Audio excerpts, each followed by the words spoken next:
and welcome to Getting Help from Uncle Sam. You know, some of us are at that golden age and some of us are approaching a golden age. And you say, what is this golden age? Well, it could be that age where you can start to take some of the benefits that you've put into the Social Security program over the years that you've worked and be able to reap some of those benefits for yourself.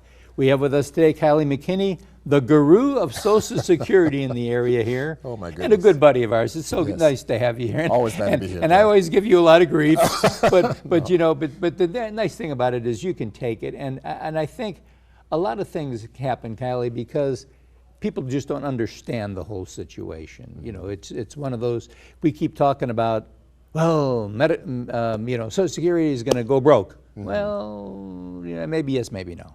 And now there's fewer workers putting money into it, but originally it started as something that, Jack, you put this money in there, and Jack, when you hit an age, we're going to take care of you. Is that not its original concept? Absolutely. Yeah, actually, back in 1935, when it was set up, it was set up as a pay-as-you-go type system. Right. The employees and employers of the day were funding the retirees of the day.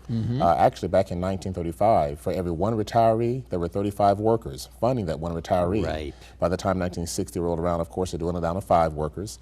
Today, we're only at 3 workers for one retiree. And if the trend continues, it's estimated that by the year 2035, we'll only be at 2 workers for one retiree. So the question is out there, will Social Security even be around when I retire?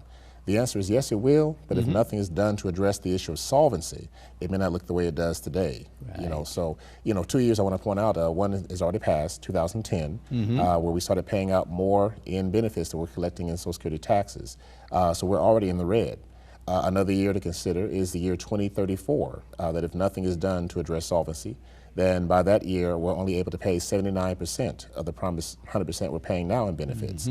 So, you know, the questions are out there. Do you privatize? Do you cut benefits? Do you raise taxes? Well, we are not a political agency, so we don't get involved in those arguments. But we do trust that Congress, in a bipartisan way, will come up with some kind of solution to address that issue. They need to. Yeah, I mean, it has to be. You know, I'm one of these things, because we keep talking about political correctness, I'm one of these things, let's just do the correct thing.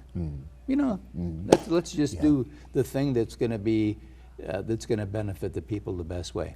What's new under the tent, if we're going to take a look, because we're getting near the end of the year now, and this is the time that normally you tell me that people really need to be looking at different types of things as far as Social Security? Well, a couple of things. One thing that came out earlier this year was a new account that the Treasury Department introduced called the My RA account, My Retirement Account. And this basically is a retirement savings account developed by the U.S. Treasury Department for those who don't have savings options on their job or who basically lack options to save. And what this is, it's a Roth IRA that invests in new U.S. Treasury savings bonds.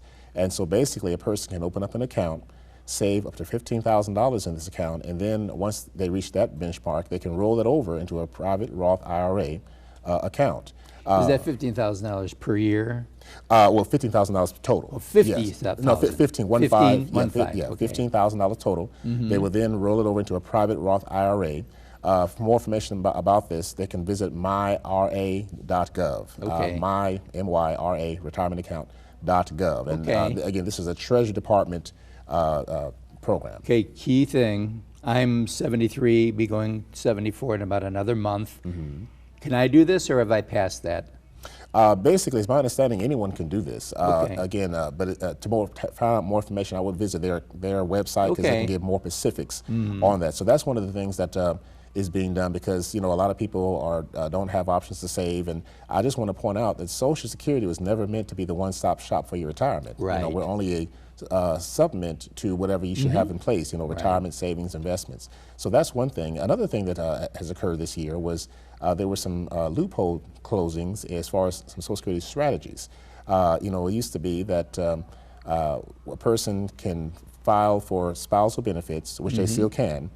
They can file for spousal benefits as early as 62 years old, but if they wait until their full retirement age, they can get up to 1/2 of whatever that number holder is due. So the thing about the loophole that's changed is anyone born after 1954, January 1st, when they are eligible to file for retirement at 62, they must file for the spousal benefit and their benefit at the same time. No matter how old the spouse is? No matter how old the spouse I'll is. be. Yeah, so yeah, basically anyone 62 years old or younger as of January 1st, when they are filing a spousal benefit or their benefit, they're in effect filing both benefits at the same time. If you were born January 1st, 1954 or older, you can file, you can wait until your full retirement age, just file a spousal benefit, let your benefit grow, you know, to a later age up to age 70, and then, you know, switch over to that, back to your benefit if it's higher than what you're getting as a spouse.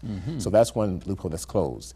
The other one is called file and suspend, where a person can file at their full retirement age for their own benefit, suspend their benefit, and then let their benefits grow, and, you know, so that others can draw on that record. Well, effective May 1st of this year, a person that files and suspends, they're not only filing and suspending their benefit, but also a dependent's benefit on that record as well. So spouses or dependents cannot file on that record as well. Now, and in effect, when they file and suspend, they're also suspending themselves from filing on anyone else's record, you know, while they're in suspense status. So that was a loophole also that went away effective May 1st.